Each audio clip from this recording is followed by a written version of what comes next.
గత నెల రోజుల వ్యవధిలో జిల్లా లోపల హాస్టల్స్లో కావచ్చు, గురుకులాలు కావచ్చు, వివిధ సందర్భాల్లో అనేక ఘటనలు జరుగుతూ ఉన్నాయి.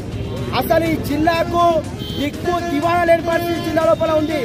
నిన్నటి రోజున చూసుకుంటా ఉంటే ఇల్లంతకుంట మండల కేంద్రంలో ఉన్నటువంటి గాలిపల్లి బీసీ వెల్ఫేర్ హాస్టల్ లోపల ఒక విద్యార్థి పాము కాడుకుని కావడం జరిగింది. అదేవిధంగా వీర్లపల్లి కేజీబీవి అక్కడ సందర్భంలో ఒక విద్యార్థిని ఒక బిల్డింగ్ పై నుంచి దూకడం జరిగింది. అదేవిధంగా నిన్నటి రోజున గంబ్రాపేట్ మండలంలో ఇంటర్ కళాశాలలో ఇద్దరు లెక్చరర్స్ విద్యార్థుల పట్ల అసభ్యంగా ప్రవర్తించిన సంఘటన మనం చూస్తూ ఉన్నాం. అదేవిధంగా తంగలపల్లిలో వాళ్ళ టీచర్ చిత్కబాదుతుంది, వాళ్ళంతా ఇబ్బంది చేస్తున్నారు, గురి చేస్తున్నారు, వాళ్ళ వీడియోలు తీసి ఇబ్బంది చేస్తున్న ఘటనలు ఇంకా ఫుడ్ పాయిజన్ కావచ్చు అనేక ఘటనలు జరుగుతూ ఉన్నాయి.